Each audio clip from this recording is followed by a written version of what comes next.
ঘাসফুলের রাজনীতিতে নতুন কাঁটা, পশ্চিমবঙ্গের রাজ্য রাজনীতিতে নতুন অঙ্ক, ক্ষমতার পথে নতুন চ্যালেঞ্জ। তৃণমূল থেকে বহিষ্কৃত বিধায়ক, একসময়ের পরিচিত মুখ, পরিচিত কণ্ঠ, পরিচিত সংগঠক হুমায়ুন কবির প্রতিষ্ঠা করলেন নতুন রাজনৈতিক দল, নাম জনতা উন্নয়ন পার্টি। প্রশ্ন একটাই, এটা কি শুধুই আরেকটা রাজনৈতিক দল, নাকি তৃণমূলের ভিতরে জমে থাকা অসন্তোষের বহিঃপ্রকাশ? জনতা উন্নয়ন পার্টির প্রতিষ্ঠাতা হুমায়ুন সাহেব দলের ঘোষণাপত্রে বলেছেন, তার দল পশ্চিমবঙ্গের গ্রাম ও প্রান্তিক মানুষের উন্নয়নে সামিল হবে, কর্মসংস্থান বাড়াবে, প্রশাসনিক স্বচ্ছতা আনবে, স্থানীয় সমস্যার দ্রুত সমাধান করবে। এখন দেখার, এই দল আসলে কি চাইছে। আদৌ কি এই দল রাজনীতির মূল ধারায় প্রভাব ফেলতে পারবে?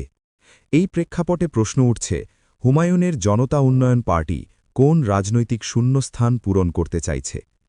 এখন সবচেয়ে বেশি আলোচিত প্রশ্ন একটাই, এই নতুন দল কি মুখ্যমন্ত্রী মমতা বন্দ্যোপাধ্যায়ের রাজনৈতিক পথে কাঁটা হয়ে উঠতে পারে? রাজনৈতিক বিশ্লেষকরা বলছেন, এই মুহূর্তে সরাসরি এমন দাবি করা বাস্তবসম্মত নয়, কারণ এই দলের সংগঠন এখনও প্রাথমিক স্তরে, রাজ্য জুড়ে সাংগঠনিক বিস্তার সীমিত। এছাড়াও এই দলের নির্বাচনী অভিজ্ঞতার অভাব রয়েছে।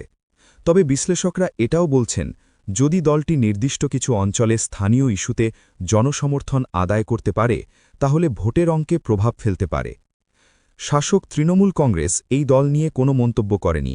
তাদের মতে, রাজনীতিতে নতুন দল আসা গণতন্ত্রের স্বাভাবিক প্রক্রিয়া। রাজ্যের বিরোধী দলগুলি অবশ্য মনে করছেন, নতুন দল জনতা উন্নয়ন পার্টি ভোট কাটাকাটির রাজনীতিতে মুখ্য ভূমিকা নিতে পারে। সাধারণ মানুষের মনে মিশ্র প্রতিক্রিয়া দেখা যাচ্ছে।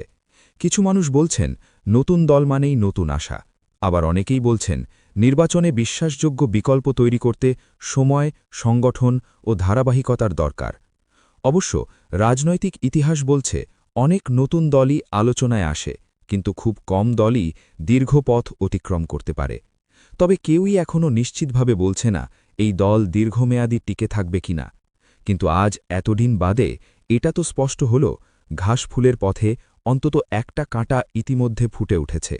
তবে রাজনীতিতে শেষ কথা বলে ভোটাররা।